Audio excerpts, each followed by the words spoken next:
The explosive, 7-page national security memo that led to the firing of former staffer Rich Higgins last month is the proverbial gift that keeps on giving.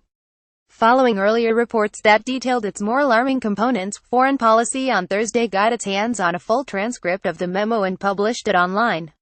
In addition to radical language and the myriad references to deep state conspiracies and government subversion, the memo also unintentionally exposed the remaining close ties between the Trump administration and the president's son, Donald Trump Jr., a supposed outsider with no formal White House title.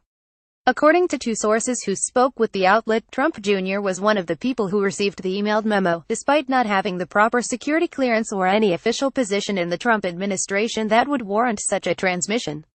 It wasn't exactly clear whether Higgins had intended to include him on the list of recipients. Trump Jr. later passed the message to his father, who reportedly gushed over it. Aside from the obvious security issues surrounding a non-NSC staffer being privy to internal communications, the fact that Trump Jr. then relayed the message to his father flies in the face of the president's earlier promises to keep his business ties and White House duties separate. Trump initially claimed that his two sons would solely be responsible for running the Trump Organization empire and would not be party to any official government business, for ethics reasons, after he became president. Of course, the lines soon began to blur. "I am not trying to get top-level security clearance for my children," the president tweeted back in November, following reports that his team had requested special permissions for Trump Jr., younger son Eric, and daughter Ivanka. This was a typically false news story, although both Ivanka and husband Jared Kushner were, in fact, granted security clearance for their advisory roles in the White House later on. Both Trump Jr. and Eric supposedly remained outside the official loop, in order to maintain a clean divide between confidential White House business and the Trump Organization's ongoing ventures. It was a fine line that Trump Jr. walked frequently. As Politico's Darren Samuelson wrote back in March, Trump's adult sons have no responsibility to stay out of politics while they mind the family business. They say they're following the letter of an ethics arrangement that states they're not to talk about the family business with their dad, and in turn that the president shouldn't discuss government business with his sons or the company's executives. Trump's son says there are no more shoes to drop. Is he sure? For his part, Trump Jr. claimed he was doing just that.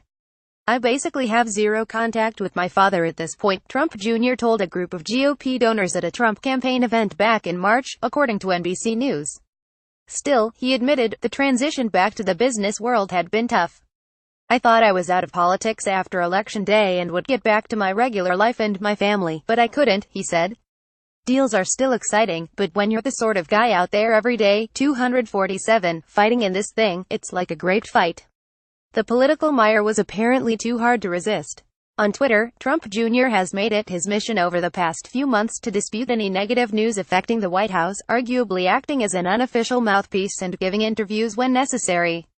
After former White House Communications Director Anthony Scaramucci was criticized for accusing his colleagues of leaking confidential information to the media, Trump Jr. blasted the press, claiming to have insider knowledge of the situation, despite having no official White House title. "Shocked the media is going after Scaramucci for working to cut off their sources' leaks," he tweeted. "All I know is that he wasn't the leak apparently, it wasn't the only thing he knew." Although neither the Trump Organization nor the White House have explained why Trump Jr. was on the receiving end of this most recent NSC memo, it's safe to assume it's not the only listserv government communication of which he's a part. This, despite the fact that the previously mentioned ethics agreement between the two sides is presumably still in place.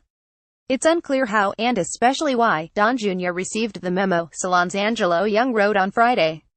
He has no official role at the White House and is supposed to be focused, along with his brother Eric, on running their father's business empire, not trying to please his father with conspiratorial documents. It's possible that Trump Jr. ended up on the email list simply by accident. It's also possible that the president's son never received the memo in the first place. But if he did, it proves there's very likely an existing, backroom channel through which Trump Jr. is getting his conspiracy-laden updates, and that the Trump administration is on the other end of that line.